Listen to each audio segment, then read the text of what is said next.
Coach Dan here from Rise Above, and I'm here to teach you how to do a slider rollout.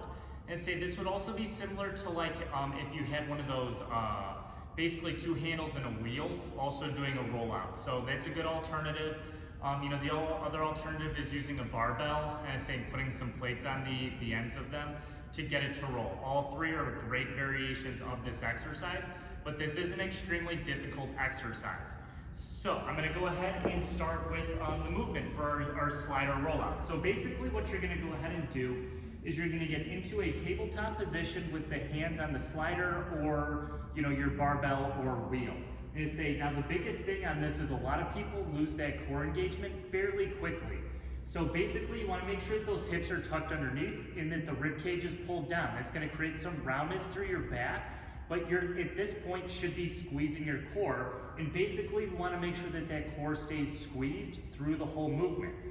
So basically, again, hips tucked in to engage the abs from the hips, rib cage pulled down to engage the abs from the rib cage, and then what you're going to go ahead and do is you're going to slowly slide out, and you can see that I'm starting first to get into a plank position.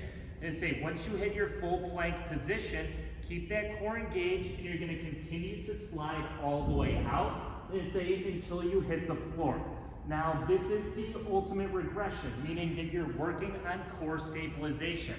A lot of people's cores aren't strong enough to actually do this, where we roll all the way out and then pull ourselves back in. So start with just extending out first, and that's exactly what we're doing. And it's meant to be kind of like an eccentric movement, meaning just really slow. You saw how slowly I moved through this movement?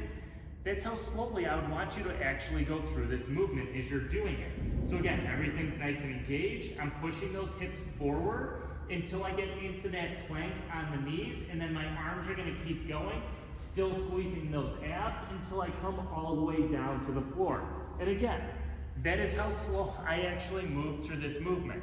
Now, if you're strong enough to get yourself back up, let's go ahead and go through that. So this would be the ultimate progression, meaning that you can't really go much further than this. So, same setup, everything is engaged, hips, rib cage, we're pushing those hips out in the same manner. And say you're gonna go ahead, you're gonna come out as far as you can, and then you're gonna pull yourself back in. And you can hear as I was doing that was extremely hard. I don't practice this movement very often, and that's about as far as I could go. So if you're looking to progress from just the extension, it's exactly what you would do is you would set yourself up, squeezing everything, going as far as you can, in this particular case, as far as you're comfortable, so this might be it, and then you're actually gonna pull everything back in. So make sure you're doing what you're capable of doing and not pushing past your limits.